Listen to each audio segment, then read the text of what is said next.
Sir Hanumanthappa ಹೊನ್ನಪ್ಪನವ್ರು sir. ಹೇಗಿದೆ sir Byadgi ಅಭಿವೃದ್ಧಿ ಆಗ್ತಿದೆ? ಬ್ಯಾಡಗಿ ಅಭಿವೃದ್ಧಿ ಆಗಿ ಸರ್ ನಮ್ಮ ಶಿವಣ್ಣವರು ಅಗದಿ ಹೆಚ್ಚಿನ ಮುಖ್ಯವಾಗಿ ವಹಿಸಿ ಕೆಲಸ ಮಾಡ್ತಾರೆ ರೀ. ಆಮ್ಯಾಕೆ ಅವ್ರು ಇವ್ರು ಅನ್ನೋದಂಗೆ ಎಲ್ಲ ಜಾತಿ ಭೇದ ಮಾಡ್ದಂಗೆ ಕೆಲಸ ಮಾಡ್ತಾರೆ. ಬಂದರಿಗೆ ಒಟ್ಟರಿಗೆ ಆಗಿಂದಾಗ ಫೋನ್ ಹಚ್ಚಿ ಆಗಿಂದಾಗ ಬಗೆಹರಿಸಿ ಕಳಿಸ್ತಾರೆ. ಸ್ಪಾಟಲ್ಲೇ ಬಗೆಹರಿಸಿ ಕಳಿಸ್ತಾರೆ. ಯಾವ ಅಧಿಕಾರಿ ಆಗ ಫೋನ್ ತಗೊಂಡ್ಬಿಡ್ತಾರೆ. ಅದೇ ಹಿಂದೆ ಮುಂದೆ ಕಾಯ್ದಲ್ರಿ. ಓಕೆ, ಶಾಸಕರು ಕೆಲಸ ಮಾಡ್ತಾವ್ರು ನಿಜ, ಓಕೆ ಒಪ್ಕೊಳ್ಳೋಣ. ಬ್ಯಾಡಗಿ ಅಭಿವೃದ್ಧಿಗೆ ಏನಾಗಬೇಕು? ಒಂದಷ್ಟು ಜನ ರಸ್ತೆ ಅಗಲೀಕರಣ ಆಗಬೇಕು. ಅಗಲೀಕರಣ ಮುಖ್ಯವಾಗಿ ಏತ್ ನೀರಾವರಿ ಇಲ್ರಿ, ಇಲ್ಲೇ ನೀರಾವರಿ ಮುಖ್ಯ ಬೇಕೈತ್ರಿ. ಅಗಲೀಕರಣ ಅಂತೂ ಭಯಂಕರ ತೊಂದರೆ ಐತ್ರಿ ಜನರಿಗೆ ಓಡಾಡಕ್ಕೆ. ಹೌದು ಹೌದು. ಉಳಿದಿನ 3 ವರ್ಷದಲ್ಲಿ ಮಾಡ್ತಾರೆ ಅನ್ನೋ ನಂಬಿಕೆ ಇದೆಯಾ? ಮಾಡ್ತಾರೆ ಸರ್, ಮಾಡ್ತಾರೆ ಮಾಡ್ತಾರೆ ಮಾಡ್ತಾರೆ. ಏನಾಗಬೇಕು ಸರ್ ಬೇರೆ? ಮತ್ತೆ ನೀರಾವರಿದು ಭಾಳ ಪ್ರಾಬ್ಲಮ್ ಸರ್ ಅಲ್ಲಿ. ಆಗಲಿ sir, thank you thank you. ಆಮೇಲೆ ಸರ್ ಮೋದಿ ಸರ್ಕಾರ ಬರೀ ಸುಳ್ಳು ಹೇಳ್ತದೆ ಸರ್. ಹೇಳ್ರಿ. ಅಲ್ಲಿ ದಿಲ್ಲಿಯಾಗ ಸಹಾಯಕತ್ತಾರೆ, ಸ್ಟ್ರೈಕ್ ಮಾಡಿಬಿಟ್ಟು ರೈತರು ಸುಳ್ಳು ಆಶ್ವಾಸನೆ ಕೊಟ್ಕೊಂಡು ಬರೀ ಒಂದು 2,000 ರೂಪಾಯಿ ರೈತರು ಹಾಕಿ ಬೆಳೆ ಹಾನಿ ಆದರೂ ಏನು ವಿಚಾರ ಮಾಡಲ್ರಿ ಅವ. ಇನ್ಶೂರೆನ್ಸ್ ಕಟ್ಟಿದ್ರೆ ಬೆಳೆ ಇವತ್ತಿನವ್ರಿಗೂ ಸ್ಯಾಂಕ್ಷನ್ ಮಾಡಿಲ್ರಿ ಅವ. ಕರ್ನಾಟಕ ಜನರಿಗೆ ಅರ್ಥ ಆಗಿದೆ ಅದು? ಆಗಿಲ್ರಿ, ಇನ್ನೂ ಆಗಿಲ್ರಿ. ಅದಕ್ಕೆ 66 ಕೇಳಿಸ್ಬಿಟ್ರು. ಹೌದು ಸರ್, ಹೌದು ಹೌದು ರೀ. ಹ್ಞೂ ರೀ, ಡಬಲ್ ಇಂಜಿನ್. ಹೌದು ಹೌದು ಹೌದು ರೀ. ಕಾಂಗ್ರೆಸ್ ಕರೆಕ್ಟಾಗಿ ಮಾಡ್ತಿದೆ, ಕರೆಕ್ಟ್ ಮಾಡಿದ್ರಿ ಸರ್. ಹಿಂದುಳಿದ ಜಾತಿನ ಶಾಸಕರು ಬಿಟ್ಬಿಟ್ಟು ಶಿವಣ್ಣ ಅವ್ರನ್ನ. ಹ್ಞೂ ರೀ, ಒಟ್ಟಾರೆ ರಾಜ್ಯದಲ್ಲೆಲ್ಲ ಕರೆಕ್ಟ್ ಮಾಡ್ತಾರೆ ಸರ್. ನಮ್ಮ ಸಿದ್ದರಾಮಯ್ಯ ಇರೋ ಮಟ್ಟನ ಭಾಳ ಕರೆಕ್ಟ್ ಮಾಡ್ತಾರೆ ಸರ್. ಸಿದ್ದರಾಮಯ್ಯ ಇರಲ್ಲಿ ಮಟ್ಟ ಏನು ಟಕ್ ಅನ್ನಂಗಿಲ್ಲ ಸರ್. 5 ವರ್ಷ ಆಡಳಿತ ಮಾಡ್ಬೇಕು ಅವ್ನು ಬಿಟ್ಟರೆ ಯಾರು ಕರ್ನಾಟಕದಾಗ ಯಾರು ಮಾಡಲ್ಲ ರೀ. ಡಿ ಕೆ ಶಿವಕುಮಾರ್ ಆಗಲ್ಲ ಹಂಗಾರೆ? ಯಾರ್ರಿ ಅದು ಅವರು ಮಾಡ್ತಾರೆ, ಅವರು ಮಾಡ್ತಾರೆ. ಈಗ ಮುಖ್ಯಮಂತ್ರಿ ಹೇಳಿದ್ರೆ ಅಷ್ಟ. Thank you sir. Ring road ಆಗ್ಬೇಕು ಸರ್. ನಮ್ಮಲ್ಲಿ ಪ್ರಾಬ್ಲಮ್ ಅಂದ್ರೆ ರಿಂಗ್ ರೋಡ್ ಒಂದಾದ್ರೆ ಒಳ್ಳೆ ಸಿಟಿಗೆ ಅನುಕೂಲ ಆಗುತ್ತೆ. ಸರ್ಕಾರ ಅಭಿವೃದ್ಧಿ ಕೆಲಸ ಮಾಡಿಲ್ಲ ಅನ್ನೋದಾದರೆ ಜನ ಈಗ 3 ಚುನಾವಣೆಗಳಲ್ಲಿ ಉಪಚುನಾವಣೆಯಲ್ಲಿ ಜಯವನ್ನು ಗಳಿಸಿದ್ದೇ ಉದಾಹರಣೆ ಸಾಕು. ಕಾಂಗ್ರೆಸ್ ಸರ್ಕಾರ, ಕಾಂಗ್ರೆಸ್ ಗೌರ್ಮೆಂಟ್ 2028 ಚುನಾವಣೆಗೂ ಇದೇ ದಿಕ್ಸೂಚಿ. ಈಗ ಸರ್ಕಾರದವ್ರು ಕೆಲಸ ಮಾಡಿಲ್ಲ, ಗ್ಯಾರಂಟಿ ಯೋಜನೆಗಳು ಫಲ ಕೊಡಲ್ಲ, ಹಾಗೆ ಹೀಗೆ ಅಂತ ಮಾತಾಡೋರು ಯಾರು ಮಾತಾಡಿದಾರಲ್ಲ ಅವರೇ ಇವತ್ತು ಯೋಜನೆಗಳನ್ನು ಅನುಭವಿಸ್ತಾ ಇದ್ದಾರೆ. ಅದೇ ಯೋಜನೆಗಳನ್ನು ಫಲಾನುಭವಿಗಳಾಗಿದ್ದಾರೆ. ಹೀಗಾಗಿ ಉಪಚುನಾವಣೆಯಲ್ಲಿ 3 ಉಪಚುನಾವಣೆಯಲ್ಲಿ ಗೆಲುವನ್ನು ಕಂಡಿದ್ದು ಕಾಂಗ್ರೆಸ್ ಸರ್ಕಾರ.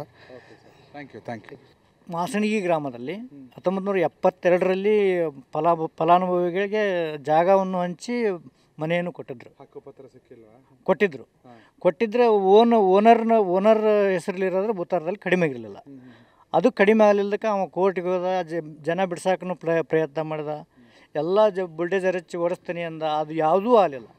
ಸಾಹೇಬ್ರಿಗೆ ಹೋದ ಸರಿ MLA ಇದ್ದಾಗ ಸಾಹೇಬ್ರಿಗೆ ಹೇಳಿದ್ವಿ, ಎಂಡಿಗೆ ಬಂದಾಗ ಅದು ಬಂತು. ಸಾಹೇಬ್ರು ಹೇಳಿದ್ರು ಹೋಗ್ಬಿಟ್ರು, ಪಾಪ ಆಗಲೇ ಇಲ್ಲ. ಇದ್ರಿಗಿಂತ ಹಿಂದೆ ಬಂದಂಥ BJP ಶಾಸಕರು ಅದನ್ನು ಗಮನನೇ ತಗೊಳ್ಳಿಲ್ಲ. ಈಗ ಇವ್ರಿಗೆ ಹೇಳಿದ್ದೀವಿ, ಆಲ್ರೆಡಿ ಆಗಿದೆ, 3/4% ಆಗಿದೆ, ಇನ್ನು 10-15% ಉಳಿದಿದೆ. ಎಲ್ಲ ರೆಡಿ ಇದೆ, ಫಲಾನುಭವಿಗಳಿಗೆ ಕೊಡೋಕ್ಕೂ ಇಂಟ್ರೆಸ್ಟ್ ಆಗಿದೆ, ಎಲ್ಲರೂ ಖುಷಿಯಾಗಿದ್ದಾರೆ. Thank you sir. ಸರ್, ಇದು 25ರಿಂದ 30 ವರ್ಷಗಳಿಂದ ಇದ್ದಂತಹ ಜ್ವಲಂತ ಸಮಸ್ಯೆ ಇದು. ಎಸ್ಪೆಷಲಿ ಮಾಸಣಗಿ ಗ್ರಾಮದ್ದು ಪಟ್ಟ ಕೊಟ್ಟಿದ್ದಾರೆ ಹಿಂದೆ ಗೌರ್ಮೆಂಟ್ನವರು, ಅಧಿಕಾರಿಗಳು ಸರಿಯಾದಂತಹ ಕೆಲಸವನ್ನು ಮಾಡದೇ ಇದ್ದದಕ್ಕೆ ಈ ಸಮಸ್ಯೆ ಆಗಿ 25-30 ವರ್ಷದಿಂದ ಇದ್ದಂತಹ ಸಮಸ್ಯೆಯನ್ನು ಇವರು ಹಿಂದೆ 2013ರಿಂದ 2018ರವರೆಗೂ ಶಾಸಕರಾಗಿದ್ದಾಗ ಈ ಸಮಸ್ಯೆ ಉದ್ಭವ ಆದಾಗ ಕೊನೆಯ ಹಂತದಲ್ಲಿ ಈ ಸಮಸ್ಯೆ ಅವ್ರ ಗಮನಕ್ಕೆ ಬಂತು.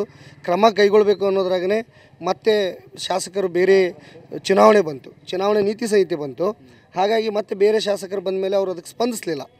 ಸ್ಪಂದಿಸದೇ ಇದ್ದಾಗ ನೆಕ್ಸ್ಟು ಈ ಚುನಾವಣೆಯಲ್ಲಿ ಬಸವರಾಜ ಶಿವಣ್ಣವರು ಶಾಸಕರಾದ ತಕ್ಷಣವೇ ನಾವು ಮೊದಲು ಮನವಿ ಇಟ್ಟಿದ್ದು ಈ ವಿಷಯವನ್ನು ಇಟ್ಟಾಗ ಅವರು ಇದಕ್ಕೆ ಸ್ಪಂದಿಸಿ ಅಧಿಕಾರಿಗಳನ್ನು ಕರೆಸಿ, ಅಂದರೆ ಹಿಂದೆ ಯಾವುದೋ ಒಬ್ಬ ಅದರ ಮಾಲೀಕ ಪಟ್ಟ ಕೊಟ್ಟಂಥ ಮಾಲೀಕ SC ST ಇದೆ ಅನ್ನೋ ಒಂದು ಉದ್ದೇಶದಿಂದ ಬೇರೆಯವರಿಗೆ ಅದನ್ನು ಖರೀದಿ ಕೊಟ್ಟು ಅದನ್ನು ಪುನಃ ಆ ಜನರ ಮೇಲೆ ದೌರ್ಜನ್ಯವನ್ನು ಮಾಡಿ ಅವ್ರ ಮೇಲೆ JCB ಮನೆ ಮೇಲೆ JCB ಹಚ್ಚಿಸ್ತೀವಿ, ನೀವು ಮನೆ ಬಿಡ್ರಿ ಅಂತ ಹೇಳಿ ಆ ರೀತಿ ಎಲ್ಲ ಟಾರ್ಚರನ್ನು ಕೊಟ್ಟಿದ್ದರು. ಅಂತಹ ಸಂದರ್ಭದಲ್ಲಿ ಮಾನ್ಯ ಶಾಸಕರಲ್ಲಿ ನಾವು ಇದನ್ನು ಮನವಿ ಮಾಡಿಕೊಂಡಾಗ ಶಾಸಕರು ಇದಕ್ಕೆ ಸ್ಪಂದಿಸಿ ತಹಶೀಲ್ದಾರರು ಇಒ ಎಲ್ಲರನ್ನೂ ಕರೆಸಿ ಇದ್ರ ಬಗ್ಗೆ ಸೂಕ್ತವಾದಂಥ ಕ್ರಮವನ್ನು ಕೈಗೊಂಡು ಈಗ ಅವರಿಗೆ ಎಲ್ಲ ರೀತಿಯಾದಂಥ ಸ್ಕೆಚ್ ಆಗಿ ಎಲ್ಲ ಆಗಿ ಕೊನೆಯ ಹಂತಕ್ಕೆ ಬಂದು ನಿಂತಿದೆ. ಖಂಡಿತವಾಗಿಯೂ ಆ ಒಂದು ಕೆಲಸವನ್ನು ಮಾಡಿಕೊಟ್ಟಂತಹ ವಿಷಯವಾಗಿ ಮಾಡಿಕೊಟ್ಟಿದ್ದಕ್ಕೆ ಮಾನ್ಯ ಶಾಸಕರಿಗೆ ನಾನು ತುಂಬು ಹೃದಯದ ನನ್ನ ಪರವಾಗಿ ಹಾಗೂ ನನ್ನ ಮಾಸಣಿಗೆ ಸಮಸ್ತ ಗ್ರಾಮಸ್ಥರ ಪರವಾಗಿ ನಾನು ತುಂಬು ಹೃದಯದ ಧನ್ಯವಾದಗಳನ್ನು ಅರ್ಪಿಸ್ಲಿಕ್ಕೆ ಇಷ್ಟಪಡ್ತೀನಿ. Thank you sir. ತೆರಿಗೆ ಬರುವಂಥ ಹಣ ರೀ 2 DK ಶಿವಕುಮಾರ್ ಸಿದ್ದರಾಮಯ್ಯ ಹೋಗಿ ಸುಗಂಧಿ ಮಲಿ ಹಾಕಿ ಬಂದ್ರಿ ಅವ್ರು ಇದ್ರ ಏಲಕ್ಕಿ ಮಲಿನ ಮುದಿಗಿರಿ. ಆದರೂ ಸುಪ್ರೀಂ ಕೋರ್ಟ್ಗೆ ಹೋಗಿ ಆದೇಶ ಮಾಡಿಸ್ಕೊಂಬಂದ್ರಿ. ಅಷ್ಟಾದರೂ ಇವತ್ತಿನವರೆಗಿನ ಕೇಂದ್ರ ಸರ್ಕಾರದ ರಾಜ್ಯ ಸರ್ಕಾರಕ್ಕೆ ತೆರಿಗೆ ಕೊಡಬೇಡ್ರಿ. ಅದಕ್ಕೆ ಸರ್ ಅವ್ರು ಕೇಂದ್ರ ಸರ್ಕಾರಕ್ಕೆ ಮನವಿ ಮಾಡ್ಬೇಕು ಸರ್. ನಮ್ಮ ರಾಜ್ಯ ಸರ್ಕಾರಕ್ಕೆ ಒಟ್ಟು ಏನು ತೆರಿಗೆನ ಕೊಡಬೇಡ್ರಿ. ಮೋಸ ಮಾಡ್ತಾರೆ ಅವ್ರು. ರಾಜ್ಯ ಸರ್ಕಾರ ಹೆಂಗೆ ನಡಿಬೇಕು ರೀ?